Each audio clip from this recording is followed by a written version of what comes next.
Merci à tous d'être présents à ce webinaire du projet Intégrine, qui est donc l'avant-dernier webinaire pour projet pour cette année. Merci beaucoup pour votre présence et je vais laisser la parole pour pas prendre plus de retard rapidement aux personnes qui vont présenter pour Intégrine. Voilà. Merci beaucoup. Bienvenue à notre webinaire d'aujourd'hui. Oui, nous allons vous présenter notre projet Intrigreen qui explore les aspects multidimensionnels liés sur les sujets de la végétalisation urbaine. Euh, je suis Simone Kotters, professeur assistant à l'École polytechnique et je porte ce projet avec Martial Heflin, chercheur CNRS et directeur adjoint de l'Institut Pierre-Simon Laplace. Et cette coordination de projet, c'est soutenu par notre chef de projet, Misha Faber. Pour aborder les questions autour de la végétalisation urbaine, nous avons constitué un consortium très interdisciplinaire avec les experts de 11 laboratoires en région Île-de-France et leur expertise couvrant les sciences environnementales ainsi que l'économie et les sciences sociales et humaines. Le projet a commencé cette année et nous avons une durée de 5 années. Intégrine est un des 8 projets financés par le programme prioritaire du ENA France 2030 qui s'appelle la ville durable et bâtiments innovants.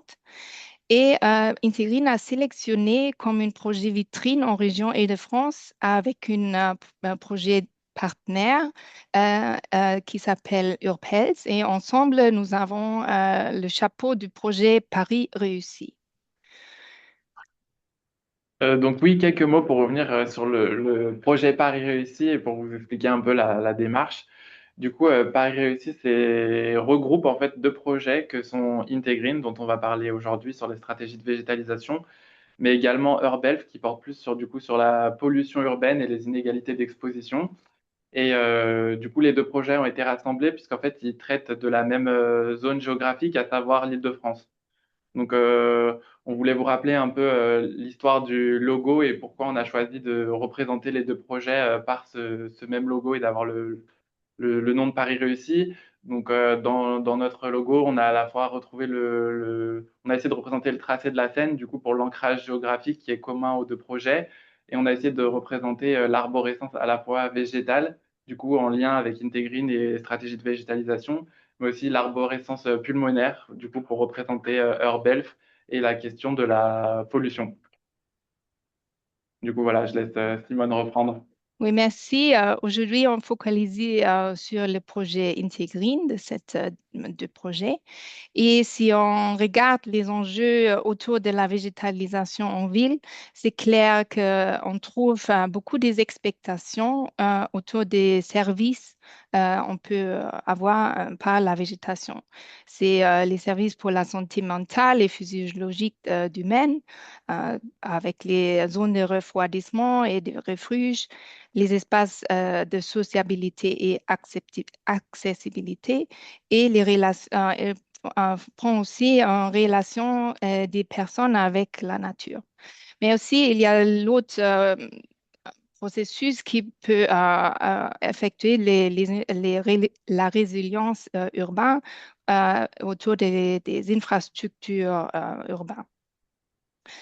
Euh, mais en outre, on peut aussi, euh, dans la prochaine slide, on voit aussi que il faut, on peut rencontrer les effets négatifs potentiels si on regarde la végétation en ville. Et pour réduire et éviter les maladaptations, nous devons également prendre en compte toutes les interactions des écosystèmes dans les contextes urbains multidimensionnels et on doit regarder qu'est-ce qui se passe aujourd'hui, mais aussi dans les conditions futures, parce que les stratégies de la végétalisation peuvent aussi impacter les questions d'équité sociale, les ressources en eau et on va voir les besoins d'entretien et de la sécurité. Un des sujets très pertinents identifiés par Integrine est la santé des plantes et la vitalité des sols au milieu urbain. Parce qu'ici, les écosystèmes sont souvent exposés à des conditions difficiles avec les facteurs de stress abiotique très pertinents. Par exemple, il fait plus chaud, il n'y a pas beaucoup d'espace, il y a un manque d'eau et tout ça va affecter les fonctionnements de la végétation et des sols. Alors, le projet a identifié 3 axes de recherche pour adresser ces sujets. On regarde les fonctions socio-économiques, où on fait les études autour des usages et l'accessibilité des espaces verts, et on regarde comment ça va affecter les équités sociales. Le deuxième axe, c'est la santé des écosystèmes où on regarde bien sûr l'écophysiologie des végétales, mais aussi la vitalité des sols et la gestion d'eau. Et le troisième axe, c'est l'impact sur la santé humaine où on regarde les facteurs de chaleur et la qualité de l'air. Et c'est l'idée d'intégrer, de vraiment trouver les questions scientifiques qui font les liens entre ces 3 axes. Sur ce sujet, il y a également une autre manière un peu de formuler les enjeux, peut-être d'un point de vue des parties prenantes. Ça peut être par exemple un projet d'aménagement urbain où il est nécessaire de planter, l'envie est de planter 1000 ou 10 000 arbres. Et la question se trouve comment justement faire cela, regarder quelles sont les essences qu'il faut planter, également comment distribuer géographiquement ces aménagements d'arbres et autres végétaux, et puis également de répondre aux questions et donc de disposer ces aménagements pour mieux répondre aux usages des habitants. Donc, de ce point de vue-là, voilà, Integrine vise à répondre à ce type de questions à travers une analyse pluridisciplinaire. C'est pour ça que nous en sommes arrivés à cette proposition de méthode et de structure du projet qui se présente sous plusieurs work packages. Un premier work package donc, on va travailler sur la co-construction donc, entre acteurs de la recherche et puis praticiens, donc des collectivités, autour de ces 3 sujets, fonctions socio-économiques, santé des écosystèmes et santé humaine. Un deuxième work package où on va aller rechercher de nouvelles connaissances, de nouveaux indicateurs, et avec le travail multidisciplinaire, toujours sur les 3 disciplines qu'on voit ici. Le troisième work package où on va regarder là les aspects de scénario, comment la végétation se développe, quelles sont les trajectoires de développement de végétation, en regard de développement et trajectoires socio-économiques et de trajectoires climatiques. Et pour soutenir tout ça, nous avons un work package qui doit regrouper et permettre aux recherches et aux études de s'appuyer sur des jeux de données pluridisciplinaires. Donc voici comment le projet se structure. Nous allons voir donc par la suite justement chaque work package. Justement sur cet aspect de co-construction, et c'est donc une co-construction entre les acteurs de recherche scientifique et puis des parties prenantes. Et vous voyez ici un ensemble de parties prenantes. Donc nous travaillons bien sûr avec des collectivités territoriales. Vous les voyez à gauche, celles qui sont actuellement impliquées dans le projet, Mais également, nous travaillons avec des agences qui ont l'habitude de faire le lien justement entre recherche et praticiens. Ces agences avec lesquelles nous sommes en interaction vont nous aider à faire cette traduction de résultats scientifiques vers des résultats directement actionnables pour les collectivités. Et nous avons également dans le panel des parties prenantes des collectifs privés ou publics, d'entreprises, d'associations qui sont experts dans différents domaines relatifs à Intégrine. Donc c'est l'ensemble de ces parties prenantes qui accompagnent notre projet. Et également, pour être de manière très concrète, nous allons identifier avec les parties prenantes plusieurs terrains d'expérimentation. Actuellement, nous avons un terrain d'expérimentation en plein développement au sein de Plaine Commune, de la collectivité de communes, qui est le village olympique paralympique qui a été livré très récemment à Plaine Commune, où nous avons donc sur cette zone plusieurs sujets d'expérimentation. Et puis avec la ville de Paris, plusieurs parcs et jardins qui sont actuellement en cours d'études, également sur plusieurs disciplines. Dans le futur, d'autres terrains d'expérimentation vont arriver en lien avec la métropole du Grand Paris, et également Saint-Quentin en Yvelines. Et puis, on le verra côté de la qualité des sols sur l'ensemble de l'Île-de-France. Donc, pour revenir sur la co-construction de manière générale, on a quelques objectifs, donc, à savoir recenser et croiser les attentes et compétences des participants, discuter des méthodes, données et indicateurs, et le faire en lien avec les collectivités afin de proposer des indicateurs qui puissent répondre aux besoins du terrain, faciliter les échanges et communiquer les résultats avec du coup les communautés scientifiques, le grand public et les experts des différentes collectivités. Donc pour ce faire, on a une approche qui est intégrée. On cherche à développer un réseau entre parties prenantes et communautés scientifiques, favoriser les échanges. On conduit des recherches scientifiques au regard des besoins et connaissances des praticiens. On essaie de mettre en place ce qu'on appelle un Urban Greening Hub, donc un espace d'échange et de discussion entre les différents praticiens pour mettre en avant les différentes connaissances et compétences qu'on peut avoir relatives à la végétalisation. Et on contribue également au Living Lab Île-de-France qui fait partie du PEPR Solubiode, donc, qui est relatif aux solutions fondées sur la nature. On a à cœur de mettre en avant et de valoriser le travail qui est fait dans le cadre du projet, donc que ce soit sur notre site internet ou sur LinkedIn. Et donc c'est vrai qu'on essaye aussi d'avoir des échanges fréquents, des réunions annuelles scientifiques, notamment avec les différentes parties prenantes, des séminaires praticiens-chercheurs. On a mis en place une newsletter et on participe également aux animations du réseau national du PEPR-VDBI. Parmi les rencontres qu'on a eues, en mars 2025, on a participé à la réunion infrastructure verte multifonctionnelle du GREC francilien, qui est l'équivalent régional du GIEC. On a participé à de nombreuses réunions avec la ville de Paris, puisqu'en fait, on a plusieurs disciplines qui sont en interaction avec les différents services de la ville. Donc, ça fait qu'il y a beaucoup d'interactions.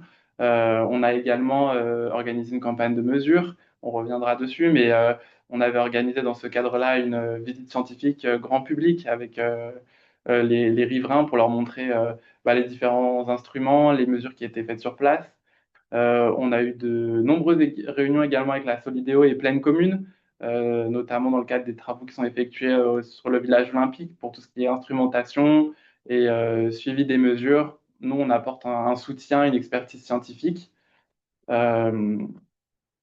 Là, il y a un peu des photos. Et en avril, on avait la journée de lancement Integrine avec toutes les parties prenantes. Donc, c'est la photo du haut. On était ravis de pouvoir échanger directement et de pouvoir redéfinir les besoins des collectivités suite à ces échanges. Et enfin, on a participé en novembre aux journées scientifiques du PEPR-VDBI. Alors, dans le Work Package 2, on focalise surtout sur les conditions et les processus qu'on trouve actuellement au milieu urbain en région Île-de-France. Et nous avons 5 sub-work packages qui travaillent qui produisent les nouvelles connaissances et travaillent sur les indicateurs multidisciplinaires. Pour ça, on peut euh, regardez ici, on travaille avec une approche intégrée. Alors, on travaille avec les interviews et les questionnaires. On fait les observations dans le terrain et les modélisations numériques dans les différents processus. Pour mieux connecter les études, on travaille vraiment dans les terrains ensemble. On a identifié les sites d'études dans les plusieurs régions, dans les plusieurs villes en région Île-de-France. Et un exemple de ça, c'est la campagne de mesures qui a été affectée ont été cette année où on fait les mesures ensemble. Et tous ces travaux vraiment produisent les nouvelles connaissances pour mieux comprendre les fonctionnements des espaces verts au milieu urbain. Et après, on regarde comment on peut traduire ces résultats scientifiques ou les indicateurs qui peuvent informer les décideurs au milieu urbain.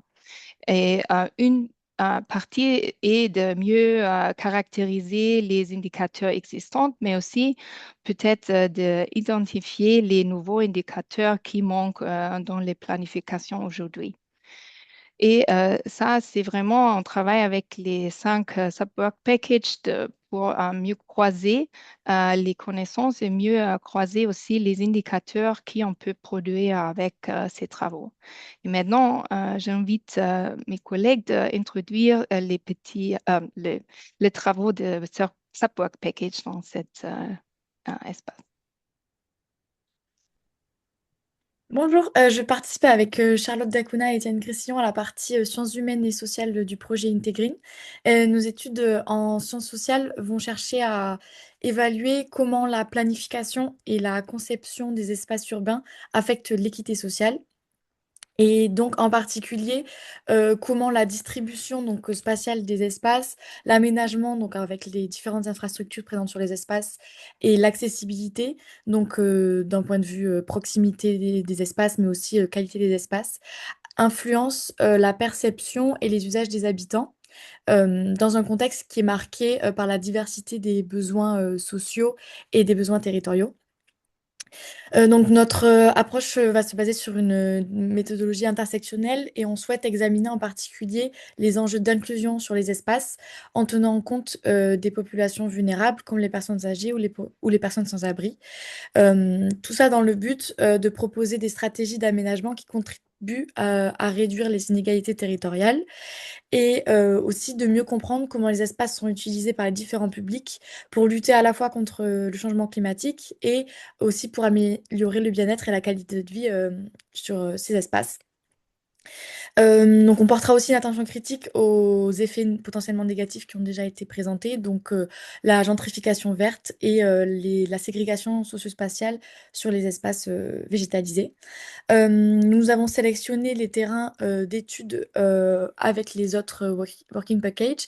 Donc, pour l'instant, il y a 3 terrains prévus à Paris dans le 11e, dans le 12e et dans le 20e. Il y a un terrain aussi à Saint-Quentin-en-Yvelines qui sera sélectionné prochainement avec la communauté d'agglomération et qui sera basé sur leur plan canopé qui vise notamment à créer des chemins de marche à l'ombre pour lutter contre les vagues de chaleur. Donc, ça, c'est les terrains qui sont déjà sélectionnés. Il y aura potentiellement un terrain aussi avec la communauté de Plaine Commune. Donc, les terrains vont commencer. Enfin, nos analyses de terrain vont commencer début 2026 et se baseront sur des entretiens qualitatifs auprès des habitants des quartiers à proximité des espaces verts et aussi des usagers de ces espaces verts pour comprendre leurs usages et leurs pratiques. Voilà, donc normalement, les entretiens commenceront aux alentours de oui, mars-avril pour Paris et un peu plus tard en 2026 pour Saint-Quentin-en-Yvelines. Et pour la Plaine Commune, ça reste encore à être défini. Bonjour, dans le cadre du Work Package relatif au sol, nos travaux viseront à caractériser et étudier les fonctions de sol qui sont le reflet direct des services écosystémiques fournies par ces mêmes sols dans les milieux périurbains et urbains notamment. Parmi ces fonctions, citons notamment la séquestration de carbone ou le stockage, filtration des eaux que nous étudions d'ores et déjà dans divers projets situés en périurbain. À titre d'exemple, nous avons démontré que la présence de charbon de bois pouvait multiplier par deux le stockage de carbone, le stockage de l'eau dans les sols. Dans le cadre spécifique du projet Integreen, nos travaux viseront à faire un screening de l'état des fonctions des sols en Île-de-France et à Paris sur, nous l'espérons, environ 200 sols. Pour décrire ces fonctions, de sol, nous déterminons de nombreuses propriétés telles que le carbone organique total, la stabilité du carbone, également des indicateurs de fertilité comme le rapport carbone sur azote ou la concentration en oligo-éléments. Outre ces aspects qui jusque-là sont plutôt chimiques, nous étudierons également des propriétés plus physiques telles que la texture ou la rétention en eau qui nous donneront des indicateurs directs de la qualité du sol en termes de stockage et de filtration des eaux. Pour l'horizon 2025 et une bonne partie de 2026, ces travaux auront pour objectif d'établir un premier listing des sites qui seront étudiés selon une catégorisation prenant en compte à la fois les pratiques de gestion des sols et des végétaux associés.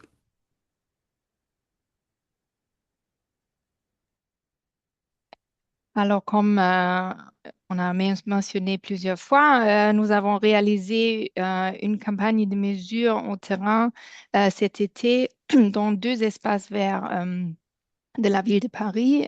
Et vous avez vu aussi, ces espaces aussi dans la slide de Margot, parce que ils sont aussi, on va aussi étudier leur fonctionnement social dans les contextes urbains, dans ces quartiers-là.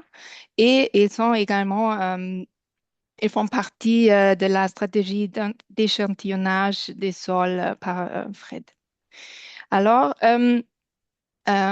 au cours de cette campagne intensive de 5 semaines dans cet été, nous avons obtenu les données très intéressantes sur les réponses des différentes espèces face à des conditions microclimats très variées. Et comme vous pouvez voir ici, on a fait plusieurs mesures très détaillées sur les fonctionnements et l'écophysiologie des végétaux pour aussi peut-être trouver les nouvelles manières de quantifier et caractériser leur fonctionnement. Et pouvez voir, on fait les observations des émissions biogéniques et pour avoir un contexte plus général, et on a été aussi, on fait aussi les observations très détaillées sur les compositions atmosphériques dans ces espaces verts. Et alors, on peut faire un lien entre les deux. Et après, le troisième site de mesure, ici, on montre les mesures sur les microclimats où on peut mieux étudier les conditions qui sont importantes pour les plantes elles-mêmes, mais aussi on peut étudier si on trouve les effets de refroidissement fournis par les végétations et par les espaces verts. On étude ça dans un contexte plus détaillé dans la ville de Paris et aussi avec les observations en région Île-de-France. Maintenant, plus de détails. Bonjour. Alors, concernant ce Work Package écophysiologie des plantes, donc nous sommes plusieurs chercheuses et chercheurs qui ont l'expertise de mesurer effectivement ces paramètres physiologiques sur les plantes et notamment en ville en réponse à des conditions qui peuvent être plus ou moins stressantes pour les plantes. Donc, ça peut être température élevée ou manque d'eau, donc sécheresse. Et donc, ces mesures sont des mesures de photosynthèse, des paramètres hydriques, des mesures électrophysiologiques et des paramètres biochimiques. Euh, donc, dans le cadre de ces mesures-là, nous avons débuté des campagnes cet été en 2025. Juliette Lémarie, Ruben Puja-Freitas et Marco Kebert, qui sont à l'IES, eux se sont attachés à, comme vous pouvez voir en bas à gauche, des résultats d'autres projets qu'ils ont réalisés en 2024 où ils mesurent des paramètres photosynthétiques, notamment l'assimilation du carbone, à quel point les plantes sont ou pas en bonne santé quand elles sont en conditions de stress hydrique notamment. Et en parallèle, ils ont des mesures aussi d'échange gazeux, avec la petite photo que vous voyez. Ça, c'est la conductance stomatique avec la petite flèche rouge qui nous permet d'avoir un proxy de l'ouverture des stomates, des feuilles et donc de l'évapotranspiration. Par ailleurs, en bas à droite, donc ça c'est moi-même, Delphine Bonin et Aurore Girier-Timsit qui sommes au lead, qui réalisons des mesures d'électrophysiologie sur les plantes. Donc on mesure ces signaux électriques au cours du temps sur différents arbres, des terrains que vous a présenté Gabriel auparavant notamment. Là sur l'érable, on voit l'évolution de ces signaux qui est dépendante à la fois de la quantité en eau de la plante, donc des conditions hydriques, si elle réalise ou pas l'évapotranspiration et effectivement de sa santé, donc de ses paramètres écophysiologiques. Et on mesure aussi d'autres types d'échanges gazeux avec un appareil portatif. Voilà. Pour ce qui est de la qualité de l'air, du coup, on a de nombreuses expertises, notamment la mesure de la composition des gaz et particules, les émissions des composés organiques volatiles de la végétation, donc à la fois des mesures et observations, comme on a pu le montrer précédemment lors de la campagne de mesure, par exemple, mais aussi avec de la modélisation. On a une expertise au niveau de la cartographie fine des composés atmosphériques, donc qu'ils soient gazeux ou que ce soit des particules, en prenant en compte les arbres urbains. Et on a également la caractérisation des transformations atmosphériques de ces composés. Donc là, on a mis en avant deux figures. Donc la première figure, elle illustre l'importance de prendre en compte en fait dans les cartographies ces arbres urbains, puisqu'en fait, lorsqu'on le fait, on constate que les, les émissions de composés organiques sont sous-représentées. Et lorsqu'on intègre les informations relatives aux arbres urbains, en fait, on constate qu'il y a une augmentation de 5 à 10% en fait, en réalité des particules organiques. Sur la figure numéro 2, c'est les résultats préliminaires de la campagne de mesure Integrine du coup, qu'on a réalisée au parc Solange-Faladé. Et on peut voir qu'il y a une corrélation en fait entre les épisodes de canicule et les émissions et les concentrations qui peuvent être importantes d'isoprène. Donc plus il fait, lorsqu'il y a des épisodes de canicule, on constate des concentrations plus importantes d'isoprène. Donc là, dans les semaines à venir, les mois à venir, durant le projet, on souhaite améliorer la cartographie. Euh, avec notamment prenant en compte les arbres urbains, mais sur toute l'île de France, puisqu'en fait là, sur la figure 1, on a les données qui sont que celles du coup de la ville de Paris, mais on souhaiterait étendre tout cela du coup, à l'île de France de manière générale, et on aimerait également améliorer les schémas chimiques, donc tout ce qui est caractérisation des transformations atmosphériques des composés, parce qu'en fait c'est des processus qui sont très complexes, avec très complexes et variés en fait. Donc, on souhaiterait mieux les représenter afin de pouvoir mieux caractériser l'impact des arbres dans le futur.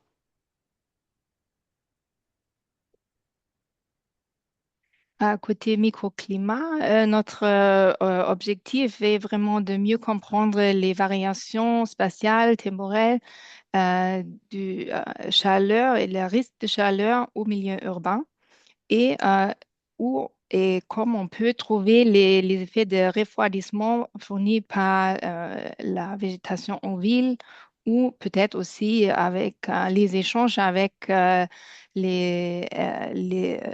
de la campagne. Alors, on fait les études sur la température de l'air et aussi sur les indicateurs du confort thermique. Et pour ça, il faut aussi comprendre les fonctionnements du vent, les fonctionnements du rayonnement et les échanges dans les plusieurs échelles. Cette année, on a commencé avec une harmonisation et intégration des différentes sources de données parce que nous avons plusieurs réseaux de mesures dans la région et dans la ville de Paris, mais aussi dans le village olympique paralympique en région de Pleine Commune. Où on veut mieux comprendre les effets des aménagements sur le microclimat. Et on trouve vraiment les premières analyses on peut voir vraiment c'est qu'il y a peut-être une différence de la température importante entre la centre-ville et la campagne.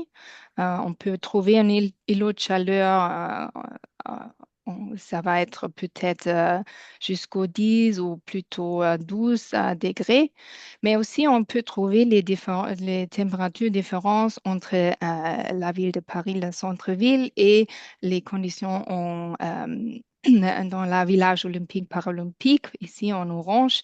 Euh, si on regarde les espaces verts, nous avons plusieurs de refroidissements aussi.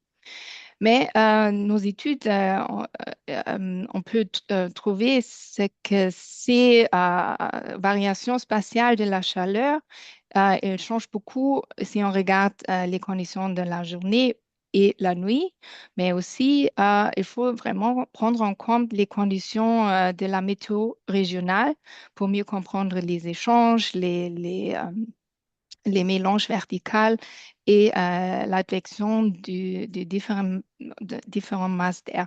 Et pour ça, on fait les mesures près de la surface, mais aussi dans plutôt les conditions atmosphériques en haut. Et pour ça, on travaille avec les thésards qui commencent maintenant pour mieux observer les conditions atmosphériques en région Île-de-France. Mélania Van Hoof, financée par Intérim quand même, et Karen Lou, qui va faire une thèse chiffre avec la collectivité pleine commune.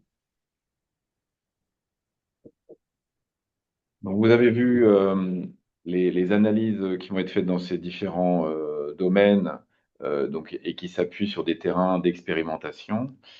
Et également, ce qui est très important dans le cadre d'Integrine, c'est de pouvoir travailler sur les scénarios, c'est-à-dire les trajectoires futures, tant d'un point de vue socio-économique que de l'ensemble de variables climatiques. Et donc, l'idée est vraiment de regarder à travers ces différentes disciplines comment les scénarios et donc cette trajectoire de végétalisation des environnements urbains peuvent avoir lieu en prenant en compte justement des évolutions démographiques, socio-économiques et également climatiques, pour regarder qu'est-ce qu'on pourrait avoir comme bénéfice sur un ensemble de variables, la chaleur, le ruissellement, le bien-être, mais également toutes les contraintes. On peut citer par exemple la disponibilité de l'eau ou bien les conflits éventuellement sur les espaces et les usages, ainsi que la résilience des plantes. Donc il s'agit vraiment à nouveau d'une approche intégrée sur ces scénarios de végétalisation en lien avec l'urbanisme, les trajectoires climatiques, les simulations aussi hydrologiques. Donc tout ceci nécessite des moyens de modélisation, mais également un grand travail sur la synergie des données. Concernant les trajectoires sur les aménagements urbains ou les aspects socio-économiques, donc là, on va mobiliser, alors notamment au sein du CIRED, une expertise sur les liens qui peuvent être faits entre les aménagements urbains et les risques climatiques, les aspects économiques, donc l'évaluation des coûts au regard des bénéfices de ces stratégies d'adaptation, et puis d'une réflexion justement sur la gouvernance de la réduction des risques versus réduction des émissions de gaz à effet de serre. Donc ici, on illustre ça à travers 3 exemples. À gauche, sur des co-bénéfices qui peuvent exister dans ces trajectoires en termes d'amélioration d'une part du confort et de co-bénéfices avec une réduction de la consommation d'énergie. On peut regarder ici une étude qui montre la localisation et l'apport qu'il y a vis-à-vis de plusieurs aspects comme la proximité des espaces verts pour les populations, mais également essayer de cibler des populations défavorisées. Donc, quelles seraient les localisations à privilégier pour l'installation de parcs. Et puis également des études sur justement ces stratégies pour voir, ici on montre sur cette carte, la maturité et la qualité des plans climat de différentes villes en Europe. Et ce qu'on voit, c'est qu'il y a une très forte disparité. Donc ça, c'est plutôt les trajectoires socio-économiques. Et ensuite, nous allons regarder les autres trajectoires. Concernant les trajectoires hauts, l'objectif est d'évaluer si la végétation urbaine prévue à Paris et en Île-de-France pourra rester saine et fonctionnelle face au réchauffement climatique, tout en garantissant les services attendus en termes de rafraîchissement, de biodiversité, de réduction du ruissellement, sans pour autant compromettre les autres usages de l'eau. Donc l'eau disponible dans la région est principalement issue des rivières et des nappes phréatiques et elle est déjà largement exploitée pour l'irrigation, mais aussi d'autres usages. Et cette ressource devrait diminuer en été avec le changement climatique, hein, comme l'illustrent les résultats du programme Explore 2 sur la figure de gauche. Ce qui pose vraiment un défi majeur en termes d'irrigation, de la végétalisation urbaine qui est prévue. Cette végétalisation, combinée au changement climatique, va également conduire à une augmentation des besoins en eau par la végétation en zone urbaine. Et donc l'objectif de cette partie du Work Package est de mettre en balance les besoins en eau pour l'irrigation et les ressources disponibles à l'échelle du bassin. Donc ce type d'équilibre entre besoins et ressources est illustré par la figure à droite d'un travail que nous avions réalisé sur le bassin de la Moselle. Les étapes qu'on prévoit pour cette partie du Work Package, des parties de collecte de données en termes de ressources en eau et d'utilisation actuelle de l'eau par les services des villes.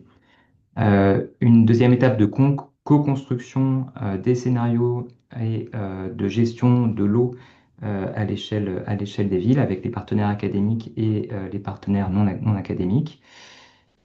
Et enfin, une dernière étape d'évaluation de la résilience des scénarios d'aménagement en identifiant des points de rupture et en vérifiant la compatibilité avec la disponibilité en eau actuelle et future sur la région Île-de-France.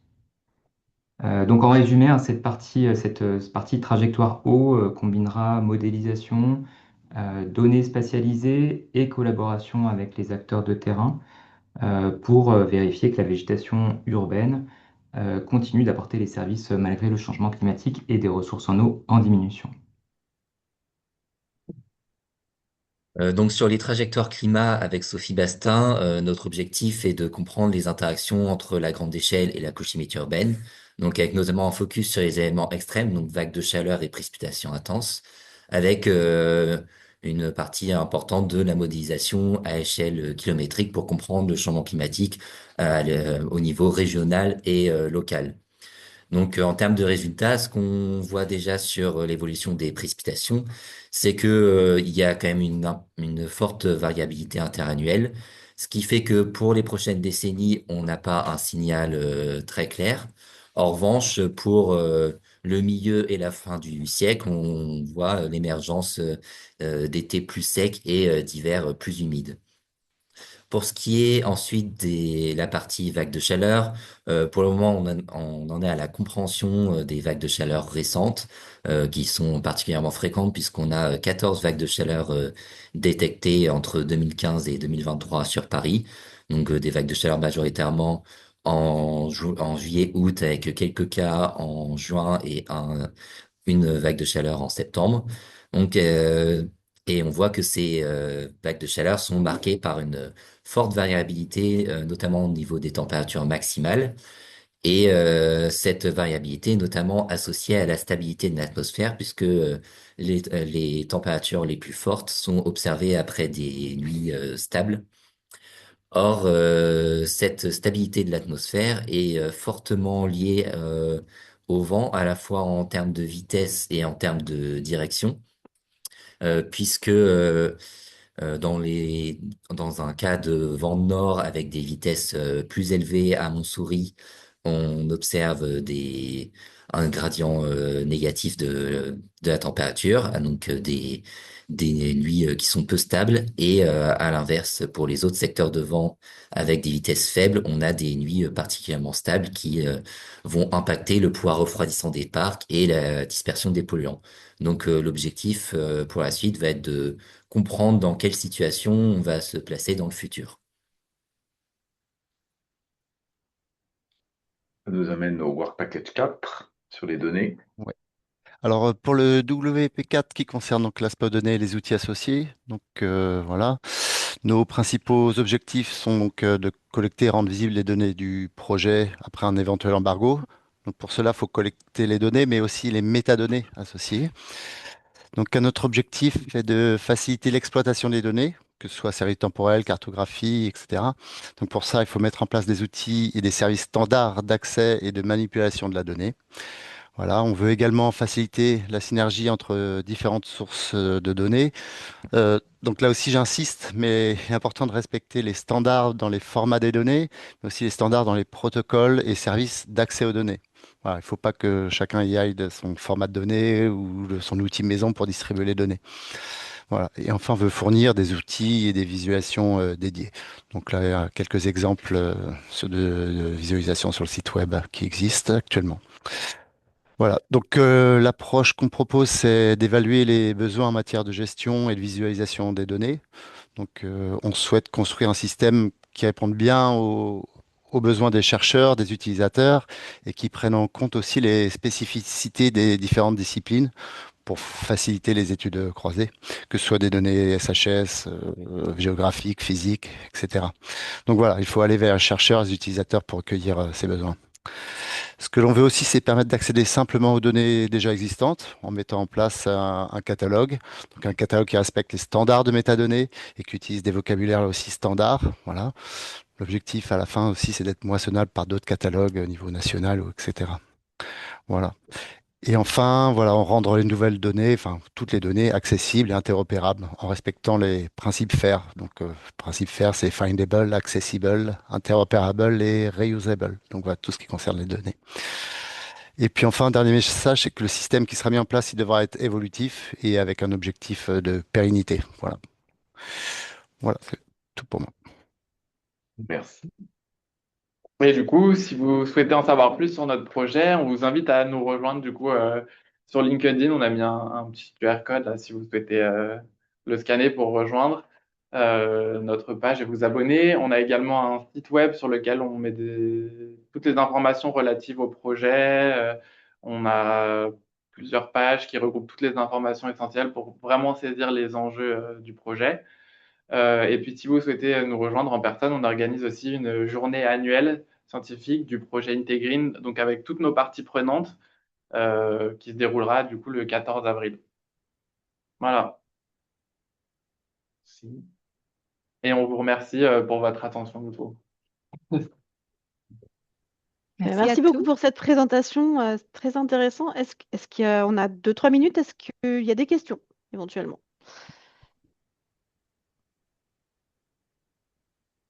Pas de questions, tout était hyper clair du coup. Merci encore en tout cas pour cette présentation. On espère venir nombreux aux journées annuelles au mois d'avril. On a hâte de voir les résultats du projet. Donc bonne continuation à vous et merci pour tout. Merci. Merci.